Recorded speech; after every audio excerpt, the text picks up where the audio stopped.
The other day, I was watching a YouTube video by a girl YouTuber. And to give a bit of context here, I'm not a huge fan of girl YouTubers. I think that it's a lot of the time they're just sort of, all giddy and giggly and hee-haw. There's actually a song that's like by whoever called Girls Just Want to Have Fun. And I think that describes girl YouTubers in a nutshell. That's not... I mean, it doesn't meet the intellectual criterion or the personal criterion, I'd say, for quality YouTubing. It's just kind of... Alright, it's just from what I've seen, I guess. But the reason I was watching this one is... So like a few months ago, I found this new girl YouTuber, and I was actually kind of excited because she was not the same. She didn't seem to be in that same category of just sort of giggly, happy, pointless nonsense. And I was excited about that. I'm like, oh wow, there's a girl YouTuber that meets my standards. That's amazing. So I started watching, and this girl was attractive, although I wasn't actually sort of... There was nothing sexual in my own motivations for watching her. I was just curious about whether or not a person could be like this particular girl YouTuber and sort of still be a good person. And that's kind of what this video is about. I mean, this video is about narcissism, and I'm going to get to that. Trust me, I'm going to get to this whole narcissism point. The point is, I was watching her, and she's a model and a gamer, and I'm going to link her channel probably, and she was talking about... Most of the time, she talks about her own sexuality and stuff, and stuff like, well, these are my sexual fantasies, and these are my sexual interests, and these are my turn-offs, and this is why I don't do porn, and, so on and so forth. And it's usually stuff... There's a lot of stuff with that overall theme in it, and you could say, well, that's great. That's, sort of like sex-positive kind of environment, although I'd say Lacey Green probably does that a lot better than this girl. But then on the other hand, you might say, well, she's a model, and she has these YouTube videos that are all about her sex life. It's just kind of like, well, maybe this is just ego gratification, right? And, oh, by the way, and I have to sort of explain this, but this girl is just like fully covered in makeup and plastic surgery and all sort of stuff. She looks like a Barbie doll, pretty much. That's her whole thing. She looks like a Barbie doll. And I'm just, and I was convinced for a long time that, she almost changed my mind, but I was convinced at the start that this was obviously just all superficial and not uninteresting and ego gratifying, right? And she actually convinced me for a time that it wasn't. That it was, this is just who I want to be, and I'm very comfortable in my sexuality, and so on and so forth. Then she came up with another video where she talked about her sexual fantasies, and all of a sudden red flags started popping up all over the place. For one, I noticed that, near the end of the video, she mentioned, at the end of the video, she started talking about how she started talking about herself, and she does this in like every video. She usually starts off a video with like a meandering, like pointless discussion about her own, like whatever's on her mind at the time, and it's very scatterbrainy and not that easy to watch, and you could make the argument that it's narcissistic.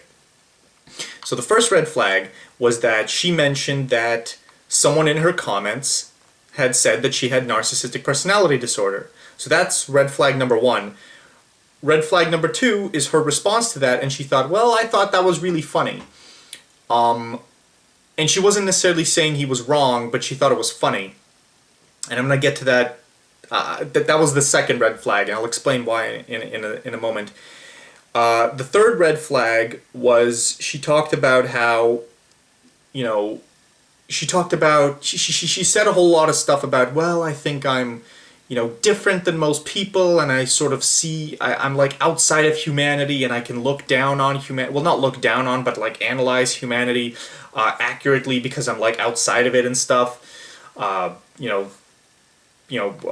sorts of sort of, I'm special, you're not type of language.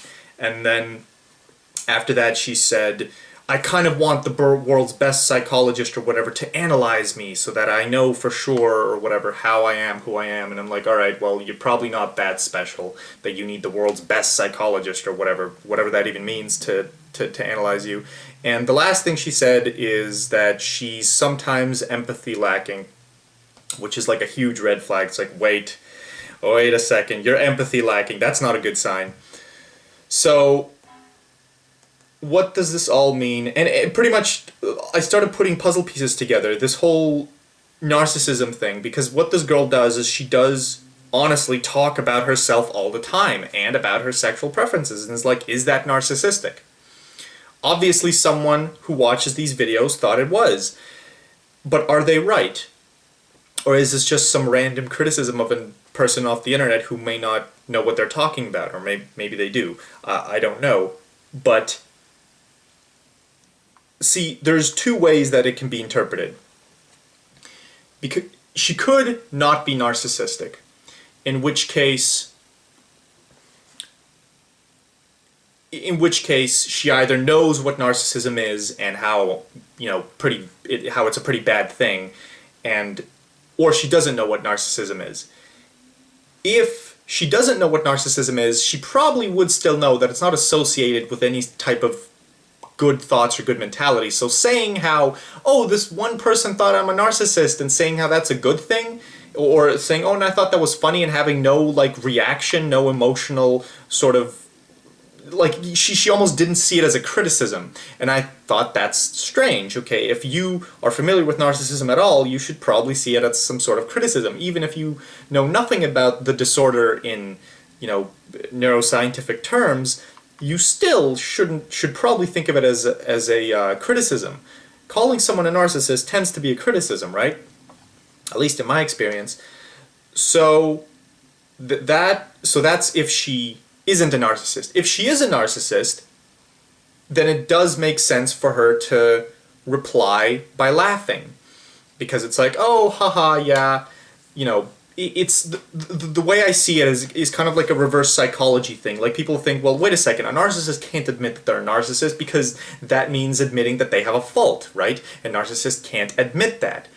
True, however, this could be some psychological manipulation happening here where what she's saying isn't actually what she's isn't what she's meaning or what she's implying. She could be saying, she could be banking off the fact that most people that watch that and hear her say, oh yeah, haha, this viewer thought I'm a narcissist, most people would watch that and think, well, that's not what a narcissist would say. And thus, using that as a shield to actually mask the fact that she is in fact a narcissist, and she just used that, she sort of acted like she owned it, right?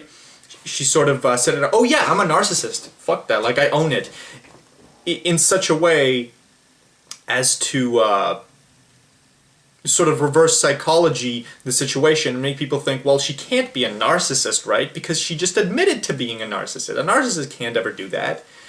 It's like reverse psychology going on. So yeah, and that, like, maybe I'm overanalyzing it. I don't know. I'm not trying to say anything about this girl. What I'm absolutely certain of is that there are definitely narcissistic tendencies there, but as with all things, these disorders are a spectrum.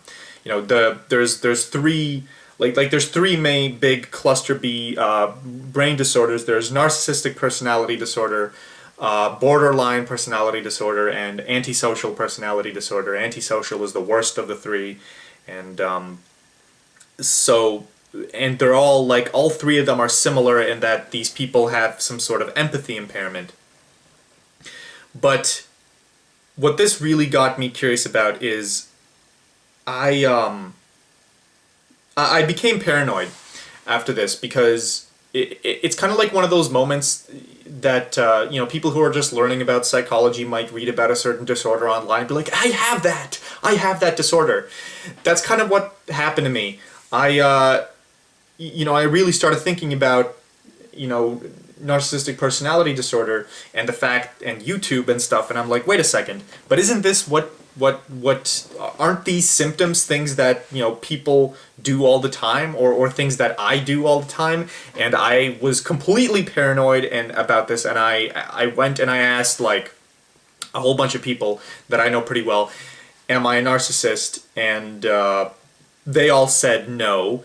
None of them are, of course, have any sort of psychological training, except for one guy who actually understands this stuff pretty well, and he said that that I lean more into the borderline direction of the triangle, about fearing, where people with borderline personality fear abandonment, and I might have a little bit of that going on, but the fact is, it's all like it's a spectrum thing. So the average person, nobody's normal on the scale. Everyone has maybe a little bit of the cluster B symptoms, but it's not enough to be classified as a disorder. And so I really want to know, when is it enough to be classified as a disorder? And this is pretty much an easy way of asking that without having to go through rigorous psychological training to learn the answer why. And the only way, I think, to really know the answer why is to just talk to a lot of people and talk to a lot of narcissists and compare the two and see the difference. It's one of those things where you have to really sort of feel it out, rather than, it's a thing that you know from experience rather than just textbook, right? It's like describing a taste, but it bothers me so much, because it's like, we have this self-validation thing going on all the time, right? All the time. Anytime people interact, there is self-validation going on. There is some amount of ego gratification going on. There is some amount of, any person you have like a good relationship with, like, you need someone to validate you. Everyone needs someone to validate them, right? You need some kind of validation here or there. You play video games to win at the games and get validated how good you are at the games. You play, you get a girlfriend or a lover and have your sexuality validated. You have your character and your morality validated, through intellectual discussions and stuff. And all of that is narcissistic, isn't it? All of that is rooted in the sense of self-gratifying, ego-gratifying, like, pettiness. And if that's really true, then isn't everyone a narcissist? Like, the whole damn world? Or in the very least, everyone has some degree of these symptoms? And that's a really troubling thought, and that's a really, really cynical thought. But I guess it is true to an extent, because, even people who are altruists, and I try to, people who try to be good people who have character, if someone gets hit by a car, or someone's injured or whatever, and they need help, and you run up to help them, or someone runs up to help them, out of just altruism and love, well, the reason they're doing that, they have a need that is being satisfied when they do that. They have a need to be altruistic. They have a need to be loving and compassionate and empathetic that they are satisfying by helping a person who is in trouble, okay? It is inherently selfish, right? It is inherently selfish in like a Hobbesian sense. Everything is inherently selfish, even if there's no benefit to, like, I wouldn't even say there's no tangible, there's no monetary benefit to you, there's no obvious benefit to you. You don't get money, you don't necessarily get ego gratification, you don't necessarily get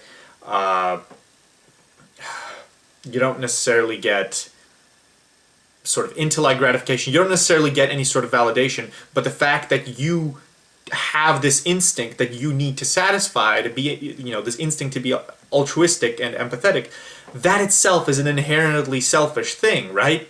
It's inherently selfish to be anything, to want to do anything, and so you have this instinct to be good and altruistic, and you need to satisfy that, and you do that by, doing it. The only difference is that instinct also happens to be in the interest of another person, right? And it also happens to be a sort of a very it has effective empathy to it, right? It's a very useful instinct to have, and it's a very good instinct for people to have, because it helps society be stronger, and it helps people become more validated. If you're someone who's altruistic, then people can validate you because you're altruistic and you're a good person, and you can validate others because you're altruistic and you want to help other people. And so it's a win, like it's a type of win-win situation. If everyone was altruistic, we'd have a pretty damn good society, right? And my usual perspective is that being altruistic and having empathy and wanting to be good, right? Because people who are good want to be good as well, probably. Or they can't help being good, I guess. They either want to be good and really believe in being good, or they just can't help being good. And either way, they have a need in their brain somewhere to be good that makes them want it, and that makes them want it in the former case, and just makes them do it, sort of deterministically in the second case. But I've always thought that even though it is technically inherently selfish, is still, it's undiminished. That altruism is not diminished by the inherent selfishness, the inherent Hobbesian selfishness of the fact that it's an internal instinct all the time. The fact that it is an external stimulus that is satisfying an internal instinct, right? The external stimulus of helping someone is satisfying the internal instinct of being altruistic. Anyway, this is sort of a tangent, but I've always thought that does not diminish the altruism, that does not diminish the good. But now I'm not so sure. It's not that I'm not sure. The fact is, if that does not diminish, if being altruistic does not diminish the inherent selfishness, at what point it's like there has to be a line. Like, once you cross that line, you have narcissism. Once you cross that line, you are gratifying your own ego to a disorder, to the point where it's a disorder, and it's not just inherent selfishness anymore. It's not just, you have to be an altruist because you want to be. It's a point at which you really are in it just for yourself, and that's not a point that anyone should be or should want to be. And I'm asking, when does that point happen?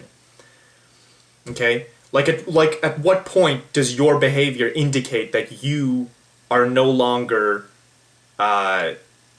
what you're doing can honestly be said that you are doing it for yourself, right? Because this girl that I referred to, she definitely has narcissistic tendencies, but I don't know if it counts as a disorder or not. At what point does it become a bad thing? Is what I'm sort of asking. At what point does it become a bad thing? And I don't think the answer to that is just, well, when it starts making your life difficult. I don't think it's that simple. That it starts making your life difficult. Maybe narcissists and sociopaths, these people can get away with their thing and have sort of non-difficult lives, even though that they have the disorder. In fact, they might not want to admit that they have a disorder. I'm sort of rambling, and I'm sorry for this. I really want to know, at what point do you draw the line? At what point? Because look at what we're doing here. Look at YouTube for a second, or entertainment as a whole. All of this thing, every single person, like I just said, every single person who does anything, they are satisfying some internal instinct. If you're being altruistic, you're satisfying, you're in it for yourself to an extent.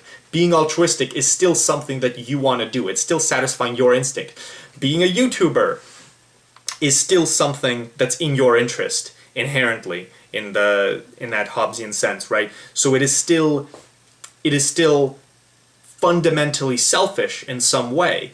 It's still, maybe it's ego gratifying, maybe it's, bad. And maybe in some cases, like this girl's case, it's bad to the point of being, a disorder. And the reason I was so paranoid is because, I just started thinking, right, like I do these YouTube videos, but I have these hour-long videos, and isn't it presumptuous of me to assume that, people should watch an hour-long video? Because that's me implicitly saying, hey guys, I have an hour's worth of stuff that I have to say, and you should listen to it because it's good stuff. That's presumptuous of me, isn't it? To say that I have so many things worth saying? And someone on the Molyneux video, the Molyneux video said like, oh, this is an hour-long nutshell?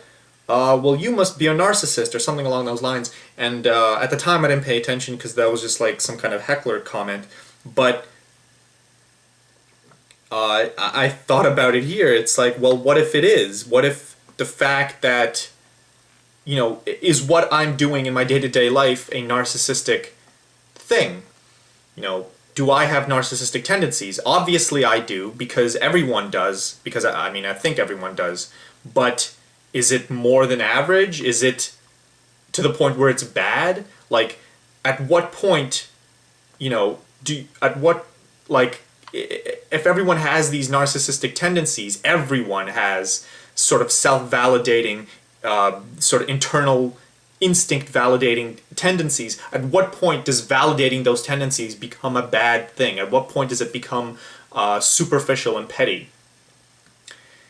And if and wherever that line is, I hope to God that I am not past that line, and I really don't want to be past that line. I have no, like, even talking about myself, I'm almost like sick to my stomach of doing it, because like, isn't it narcissistic to even talk about yourself? But then like, anytime you talk about yourself can be seen as narcissistic. So then like, any entertainer ever is basically a narcissist, because they're always talking about themselves or something that they think or something that they believe. At what point does this become a bad thing? At what point does this become immoral and evil? Okay, what is the standard? And you could say, well, the fact that you're questioning all this stuff means that it's probably not a bad thing. Sure, but what if I'm questioning it and being honest and pretending to be honest only to trick you into thinking that I am honest just because I'm really a narcissist and this is all ego gratification for me? I don't even know if that's the case. I honestly don't. It's terrifying. You really have to know a person, and I don't even, I don't know this girl, and honestly, I don't know if I even know myself well enough on this subject. I don't know the discipline well enough, and the more, God, this just proves to point that learning neuroscience and psychology is so damn important if you want to do anything. Like, it's just so damn important to know what makes people tick and what to watch out for. I guess, I can theorize a tiny bit on when it's too far, but my simple, it would be simplistic. Like I said, this is something you can't really know unless you've experienced it many, many times, and you know the difference between someone who's a narcissist by disorder and someone who's just has a few narcissistic tendencies.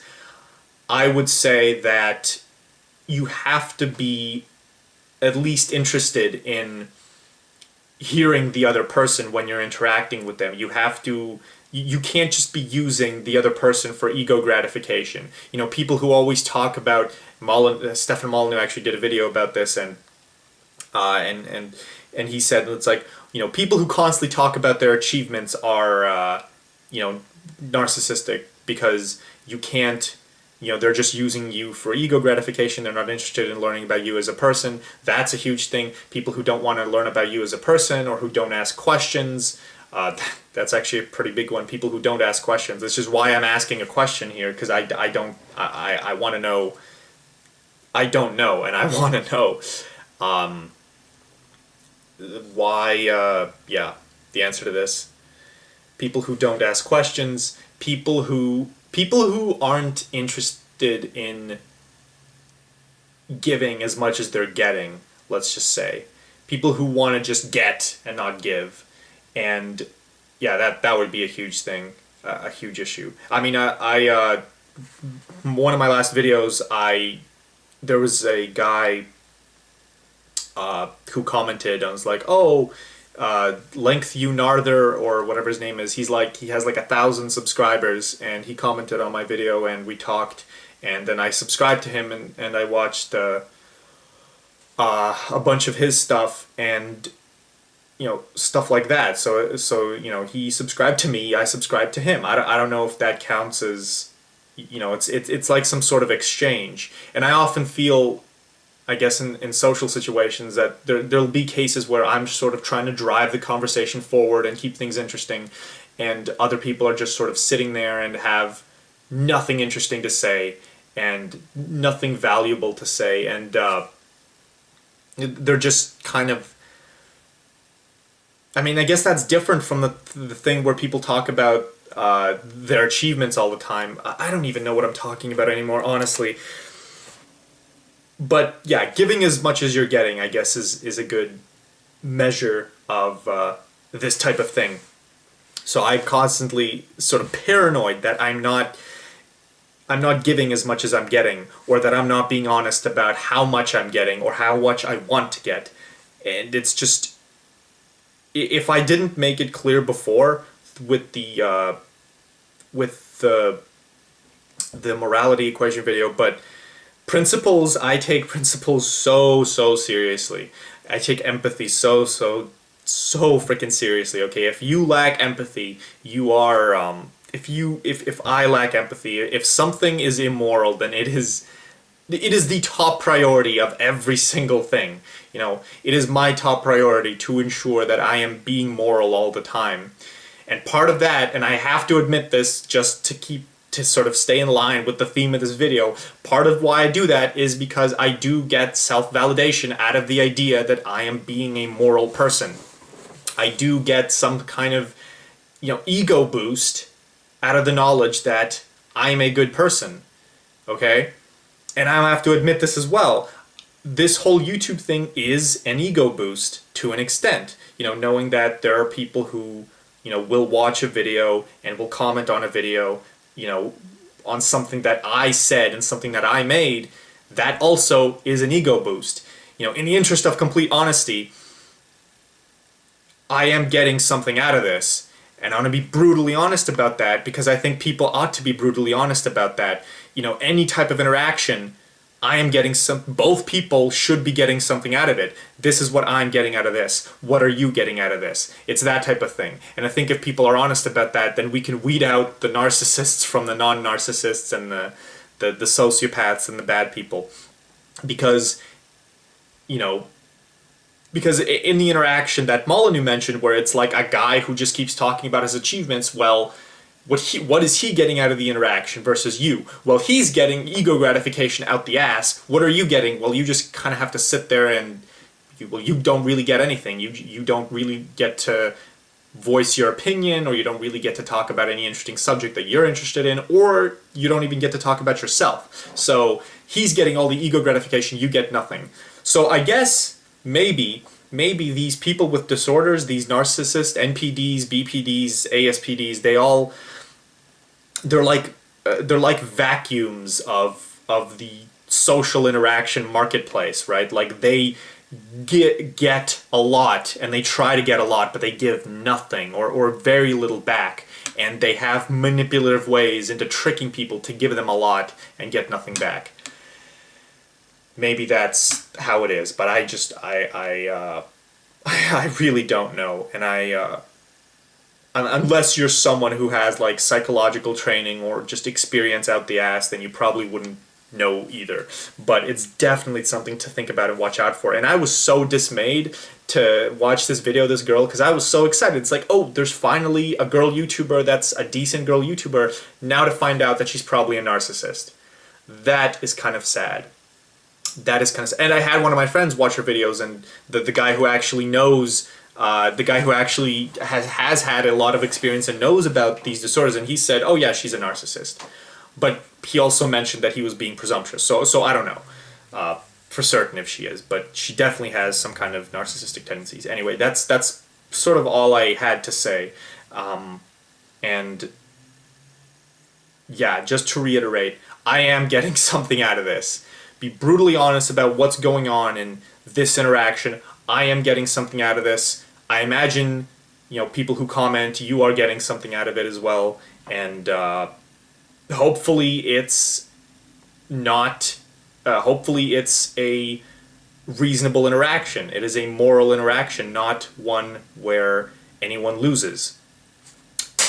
And that is where I'm going to end this off. And if I'm completely naive in how I approach this narcissistic, borderline ASPD thing, personality disorder thing, then by all means, I'm fully aware that I do not have the knowledge or the experience to really discuss this stuff in good detail. So correct me if I'm wrong, and if you know this stuff really well. So yeah, that's it. Cheers.